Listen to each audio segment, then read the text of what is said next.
India आजकल, सच खबर हर पल। हेलो दोस्तों, नमस्कार। मैं हूं ईश्वरपाल सिंह और आप देख रहे हैं हमारा यूट्यूब चैनल इंडिया आजकल, सच खबर हर पल, जिसकी यूट्यूब आईडी है @इंडिया आजकल टीवी।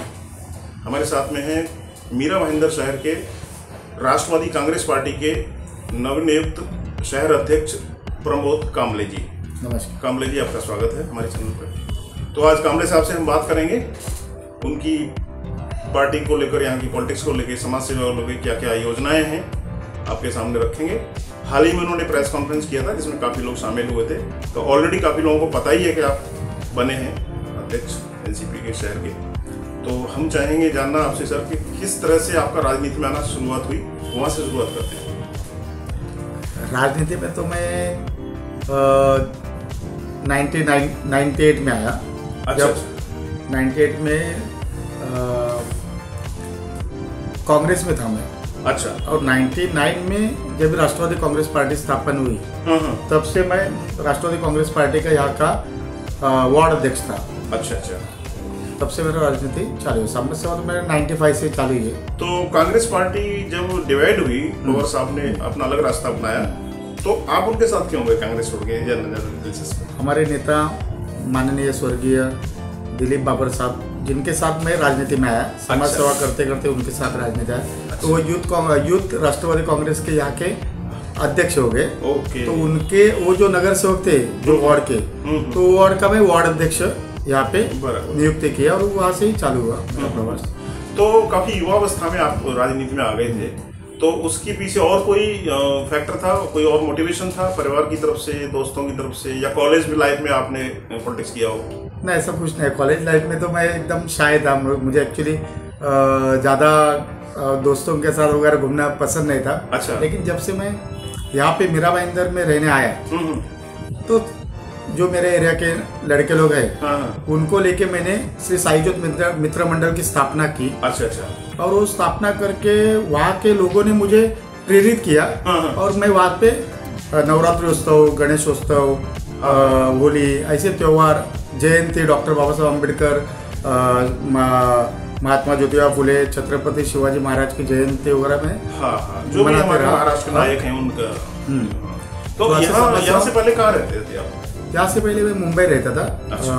वर्ली में। अच्छा। वर्ली और आगरीवाड़ा। हाँ। और यहाँ कब आना हुआ, किस समय? 95 में यहाँ 95 में आप आ गए, काफी वक्त पहले। मेरा पहले से चौथे 5वीं तक मैं गांव में ही पढ़ा हूँ मेरे। अच्छा। रत्नागिरी में। कहाँ पर गाँव है? रत्नागिरी। रत्नागिरी। कौन सी जगह रत्नागिरी में? रत्नागिरी लांजा बाम्बेड़ गाँव। अच्छा अच्छा। रत्नागिरी का हापुस आम बहुत फेमस है, सुना है। हापुस आम, नारियल, काजू, पूरा कोंकणी पड़ता है ना? कोंकणी। ये भी कोकण पट्टा ही है। यहाँ से शुरुआत कोकण पट्टा की होती है। बराबर। तो इससे पहले कि मैं आगे बढ़ूं, मैं जानना चाहता हूं कि पॉलिटिक्स में समाज सेवा, पॉलिटिक्स को आप किस तरह से देखते हैं, और पॉलिटिक्स में आने के पीछे आपका मोटिवेशन क्या था, क्या प्रेरणा थी, ये जानना चाहता हूँ। मैं पहले से सबको बोलते आया हूँ कि हमारे नेता अजय दादा पवार और पवार साहब ने पहले से हम लोग को सिखाया है कि 80% समाज सेवा, 20% राजनीति करो। वैसे मैं यहाँ पे आया हूँ, मैंने पहले स्लोगन मेरा रखा है कि मैं यहाँ पे राजनीति नहीं, समाज सेवा करने आया हूँ।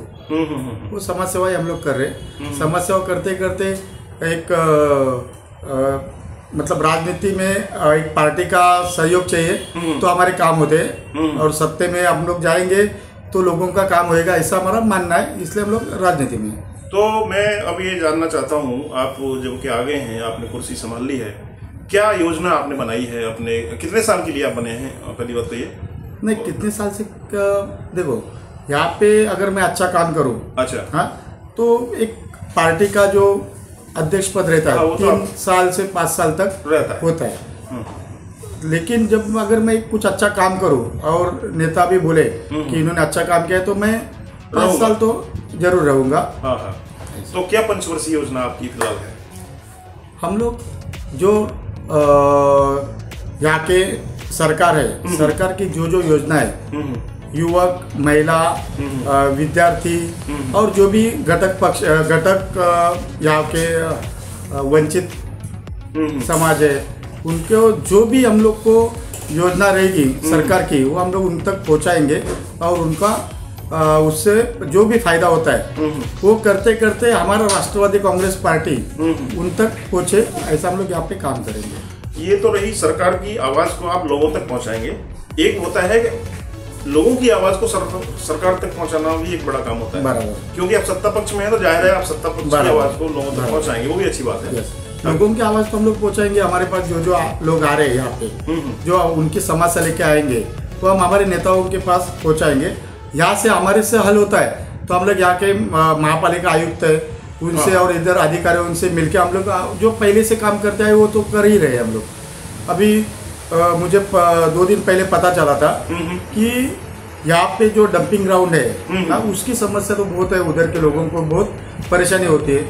वहाँ पे लोगों को शारीरिक भी क्या बोलते हैं उसको तकलीफें आ रही है, तो वो डायरेक्ट हम लोग वहाँ पे गए विजिट के। अच्छा। और उनको हम लोग ने निर्देश दिए कि जो कामगार है उनको जो जो सामग्री चाहिए वो उनको दी जाए और उनकी हर एक 3 महीने में मेडिकल जांच हुई, ऐसा हम लोग ने लेटर भी दिया है। अच्छा। महानगर पालिका आयुक्त को। ओके, तो क्योंकि शहरी विकास मंत्रालय तो शायद दादा के पास ही है ना, हाँ, तो वो भी चीज है कि उस चीज को आगे आप बढ़ाएं तो आपकी जिम्मेदारी है जरूर।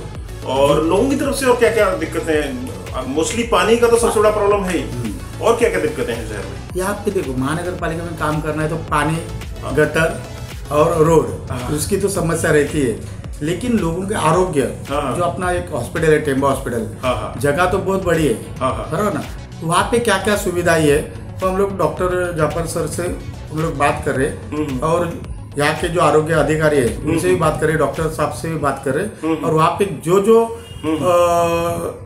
ये सामग्री या जो भी यंत्रणा कम है वो हम लोग लाने की यहाँ पे कोशिश करेंगे। और हमारा मानस है कि यहाँ पे राष्ट्रवादी कांग्रेस पार्टी की 2 एम्बुलेंस जल्द से जल्द हम लोग लेकर आएंगे समाज लोगों के लिए फ्री। हाँ, अच्छा अच्छा, वो एम्बुलेंस क्या क्या मरीजों को ले जाना, सब को ले जाना, सब होता है? हाँ, सब को नहीं, मरीजों को लेके जाना, वो रहेगी।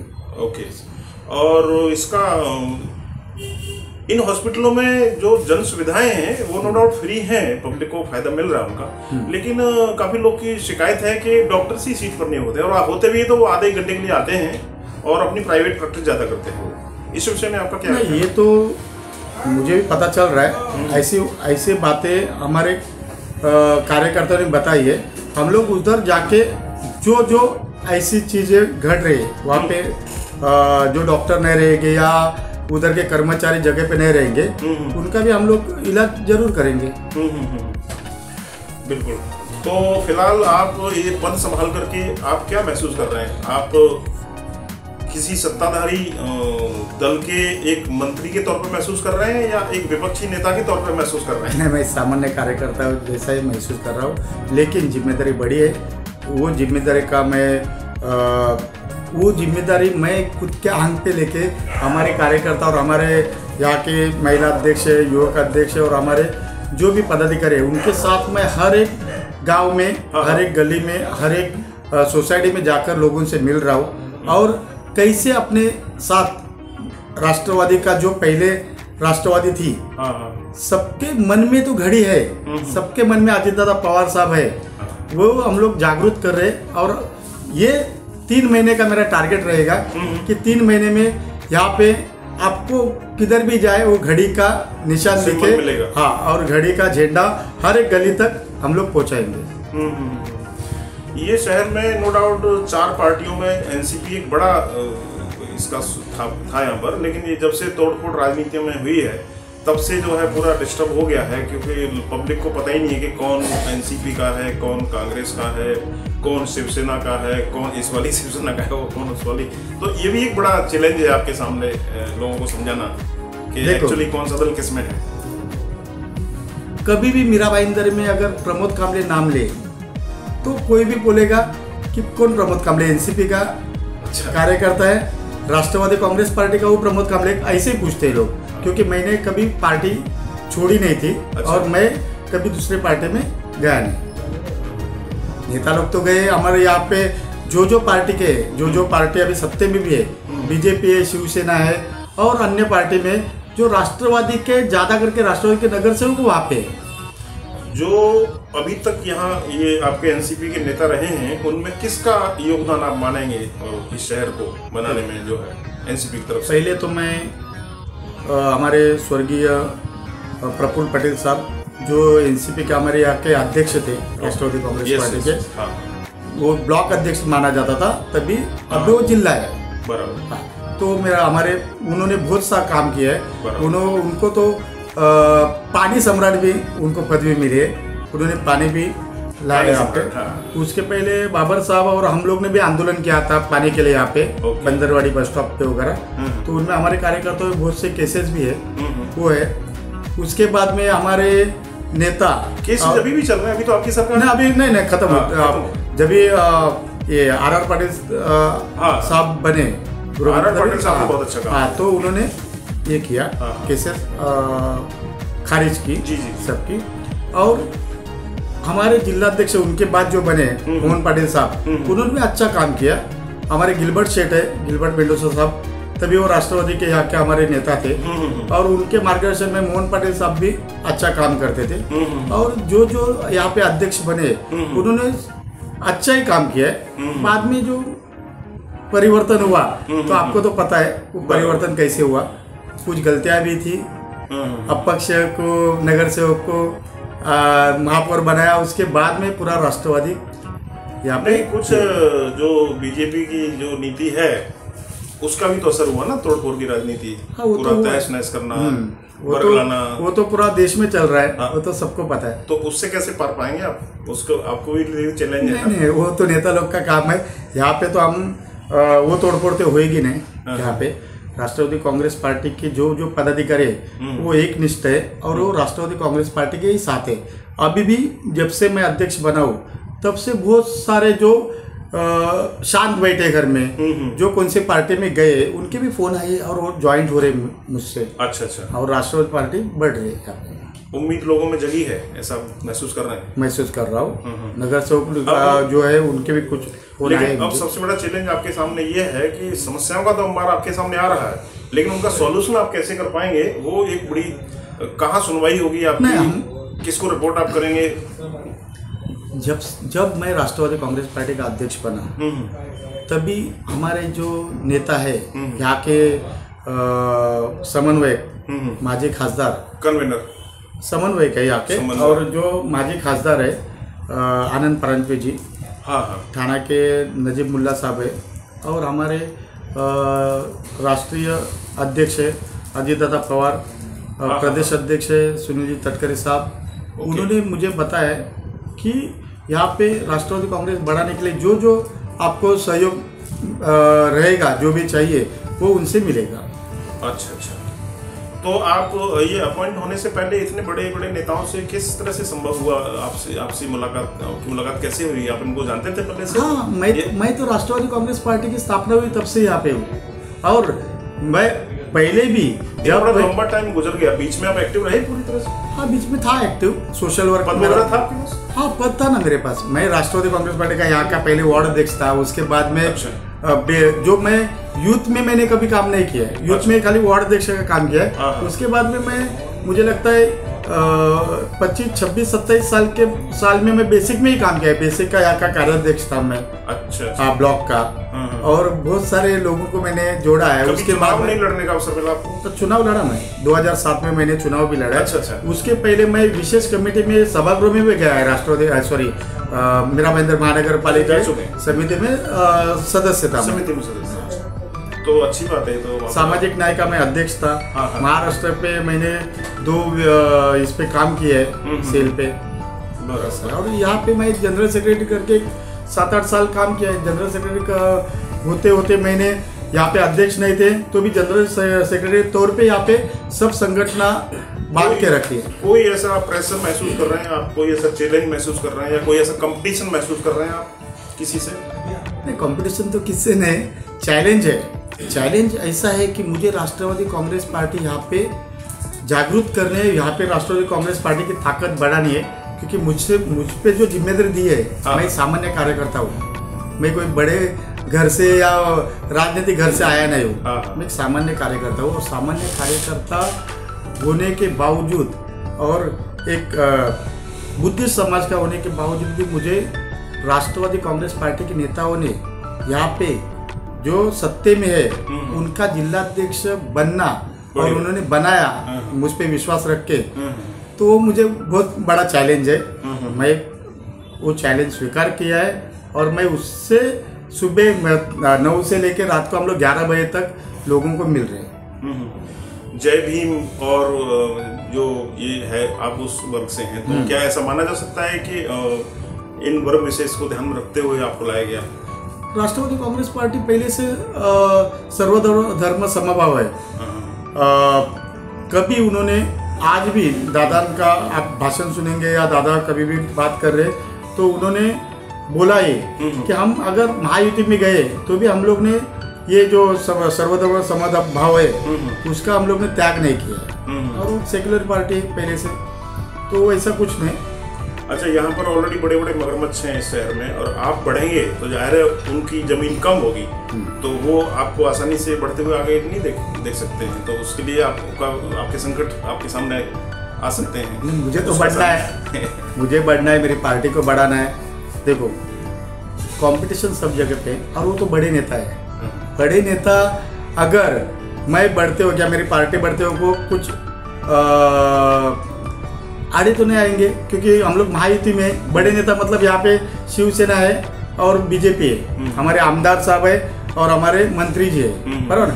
वो एक्चुअली हम लोग को सहयोग कर रहे हैं, और महायुति है उनकी भी महायुति बढ़ रही है, महायुति की सत्ता है महाराष्ट्र में। चलते चलते एक आखिरी और बहुत ही महत्वपूर्ण सवाल और कंटेम्प्रेरी सवाल वो ये है, वो जुड़ा हुआ है नागपुर से। जो नागपुर में हुआ है उसके पीछे आपकी पार्टी का स्टैंड क्या है, और उसका रिलेवेंस मीरा भाईंदर से क्या देखते हैं आप? देखो, नागपुर में हुआ है वो तो मैंने अभी टीवी पे भी देखा और मैं पढ़ रहा हूँ। हाँ, लेकिन मीरा भाईंदर में ऐसा कभी होएगा नहीं। मीरा भाईंदर बीच में कुछ 1-2 साल पहले हुआ था, वैसा वो जो मीरा भाईंदर में हुआ था उसका नतीजा भी आपने देखा है। हम लोग सब एक जगह पे, पत्रकार बंधुओं ने भी अपील की थी, और राजनीति में हम लोग भी थे तभी हम लोग अपील करके हम लोग की शांतता यहाँ पे महसूस की है। और इसके बाद अभी भी तो 2 दिन पहले कुछ हुआ था नयानगर में, हुआ था, नॉर्मल था। बाद में किसी ने ये नहीं किया, उसमें भाग नहीं लिया, जो पार्टी ने किसी ने भाग नहीं लिया, जो हमारे क्या समाज सेवी संस्था ही है उन्होंने भी कभी भाग नहीं लिया उसमें। नहीं तो इस तरह से अपनी पॉलिटिक्स को आगे बढ़ाने के लिए एक वर्ग विशेष को निशाना बनाया जाना, और क्योंकि आने वाले समय में चुनाव भी नज़दीक हैं कई प्रदेशों में, तो उस सब को ध्यान में रखते हुए ये सब चीज़ें हो रही हैं, तो ये सब यहाँ भी हो सकता है। मीरा भाईंदर होता है तो आप क्या, किस तरह से आप संभालेंगे? नहीं, मीरा भाईंदर एकदम शांतता प्रिय है, सब बंधु भाव से यहाँ पे रहते हैं। एक कभी कुछ होता है किसी गली में, लेकिन वैसा यहाँ पे अभी होएगा नहीं। जो हुआ था उन्होंने सब ने मिलके, जो पत्रकार बंधु भी आप लोग हैं, हमारे आमदार या माजी आमदार थे, उन्होंने भी यहाँ पे आमदार ने कुछ स्टेटमेंट दी थी, लेकिन उसका नतीजा उन्होंने देखा है। मीरा भाईंदर पे कभी ऐसा होएगा नहीं। हमारे मुजफ्फर सेठ है, उन्होंने भी कभी ऐसा सोचा नहीं था। हमारे गिलबर्ट सेठ है, उन्होंने भी ऐसा सोचा नहीं था। आमदार नरेंद्र मेहता जी है, प्रताप सरनाइक जी है, वो शांतता प्रिय है और सब समाज को साथ में लेके चलने वाले हैं। मैं आपसे आग्रह करूंगा, मेरा ऐसा मानना है, मैं ऐसा सोचता हूँ कि भविष्य में ऐसा कभी कुछ ऐसा हो, उससे पहले ही क्यों ना आप अपने एक तो कार्यकर्ताओं को थोड़ा बुला करके कोई एक सम्मेलन या कुछ ऐसा बुला लीजिए, उनको समझाइए। और दूसरा, क्योंकि यहाँ जो भी पार्टियां हैं सब सत्ताधारी पार्टियां हैं मोस्टली, विपक्ष की तो कोई पार्टी इतनी मजबूत है नहीं, मुजफ्फर जी को छोड़ दिया जाए तो सर्वधर्म संभाव को लेकर भी मीटिंग की जा करेंगे। मैंने तो सोचा था अपील करूं उस दिन जब हुआ था, तभी मोबाइल फेसबुक लाइव आके अपील करूं, तब तक शांत हुआ था। फिर उसके बाद में जो करना भी उचित नहीं है। हाँ, नहीं, ठीक है। हाँ, तभी शांत हुआ था, और हम लोग भी प्रयास करेंगे। हम लोग भी तभी जब भी हुआ था तभी हमारे राष्ट्रीय अध्यक्ष उप मुख्यमंत्री अजीत दादा पवार साहब ने तुरंत यहाँ पे कमिश्नर साहब को और यहाँ के प्रशासन को फोन करके अच्छा। यहाँ पे निर्देश दिए थे कि शहर में शांतता बनाए रखे, और शांतता तभी तुरंत बन गई थी। आप मानते हैं कि निजी तौर पर कौन है इसके पीछे? नहीं, मुझे नहीं पता, और ये सवाल का एक्चुअली मैं जवाब नहीं दे सकता। हम लोग अपने मन में सोचना चाहिए कि हम लोग हिंदू, मुस्लिम, सिख, ईसाई भाई भाई है, और वो हम लोग जो देश है शांतता प्रिय देश है। हम लोग भाई यानी हिंदू, मुस्लिम, सिख, ईसाई भाई भाई जैसे रहेंगे आप। चलिए, आपने समय निकाला, और दोस्तों आपने ये वीडियो पूरा देखा, उसके लिए आपका बहुत बहुत शुक्रिया। चैनल इंडिया आजकल टीवी सब्सक्राइब नहीं किया तो सब्सक्राइब कर लें, और वीडियो को दोस्तों में शेयर करें। कमेंट करना हो तो नीचे यूट्यूब कमेंट बॉक्स में ही कमेंट करें, और लाइक जरूर करते हैं। धन्यवाद। इंडिया आजकल, सच खबर हर पल।